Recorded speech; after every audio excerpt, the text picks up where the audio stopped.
Hey guys, Jayce. Welcome back to Farmstead Forge, and today we're going to use our tongs we used in our last video that you can take a look at those, on how I built those, and we're going to use them to make a hot punch for punching holes so you can hot punch for all your rivets and your future tongs, which we're probably going to make a lot of tongs because I like making tongs and my wife's tired of hearing about my tongs, so now you get to.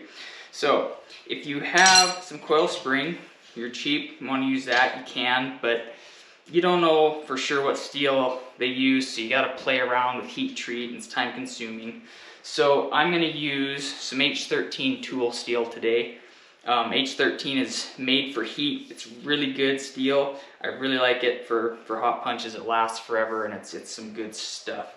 So if you don't have a welder, you probably should invest in one, but you can make a long punch like so your hands up away from the heat. But I like punches with a handle on them. So that's what we're gonna do today. Normally I work 2 pieces of steel at once in the gas forge, so you're not just sitting around waiting for your steel to heat up. So one gets hot, throw it cool, you threw it back in and grab your other one. You're also not gonna wanna work this very cold. You wanna keep it very hot because you could cause a stress fracture and it might not even show up till later on, and then you put all that work into it and your punch is junk. So you wanna avoid that.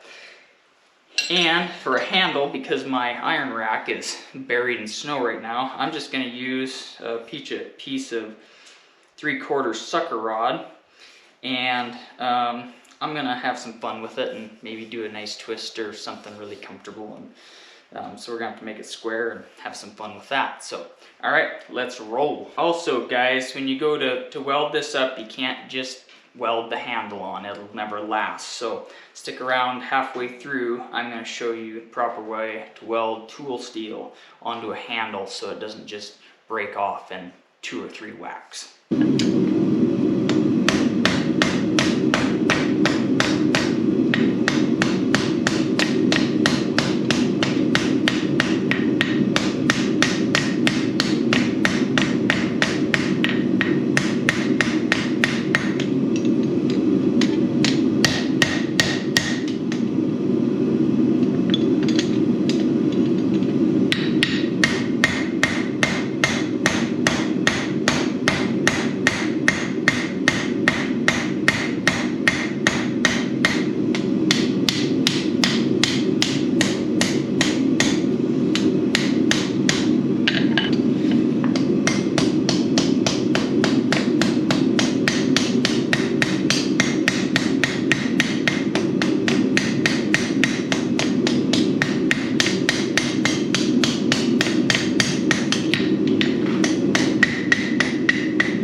Getting a little bit of a cold shut at the end, but I'll just clean that up on my grinder.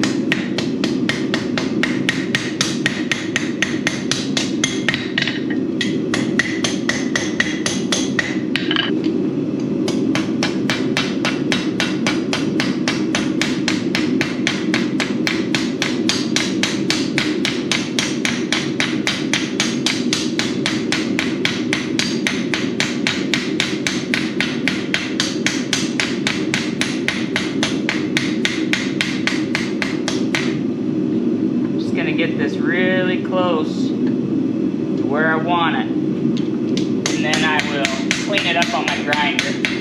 But if you don't have a grinder, you'll just have to get it nice the first time around.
Now that I've folded this, I'm gonna twist it up.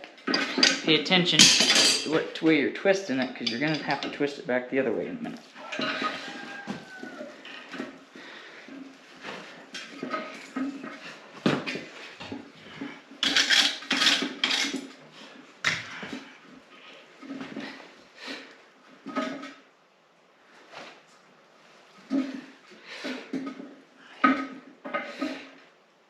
Make sure your squares are lined up. We're going to pound it back out flat with the power hammer.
There, we got a nice little pineapple twist.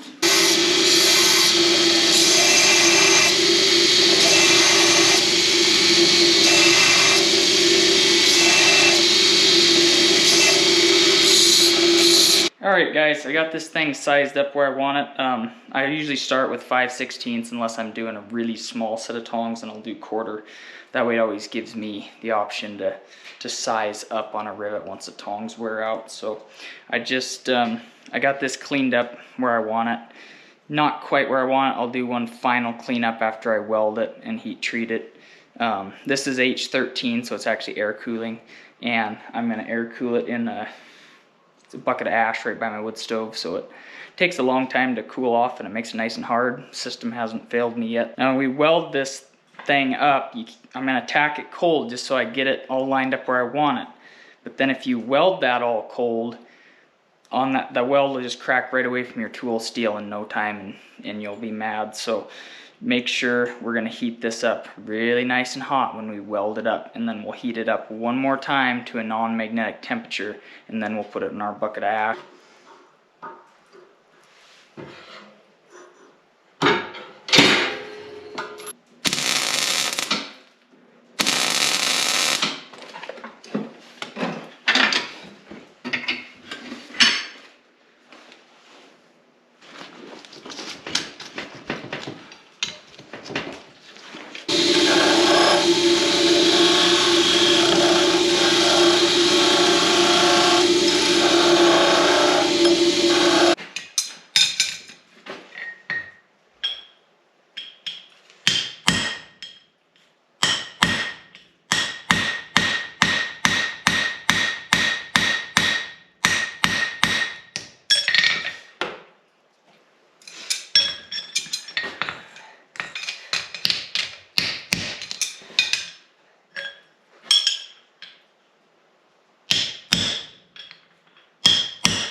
get my hole punch just super square on that one. Now we're cooking with peanut oil. Perfect.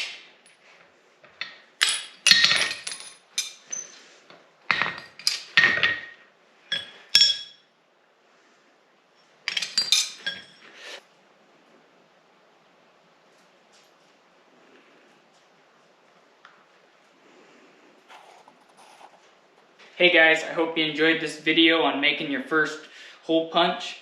Next up, in our next video, we'll use this hole punch to make a nice set of tongs. I'll probably size them 3/16 or something so you can make a hunting knife or something. We did it all with this set of tongs that we made in our first video. So I hope you enjoyed it.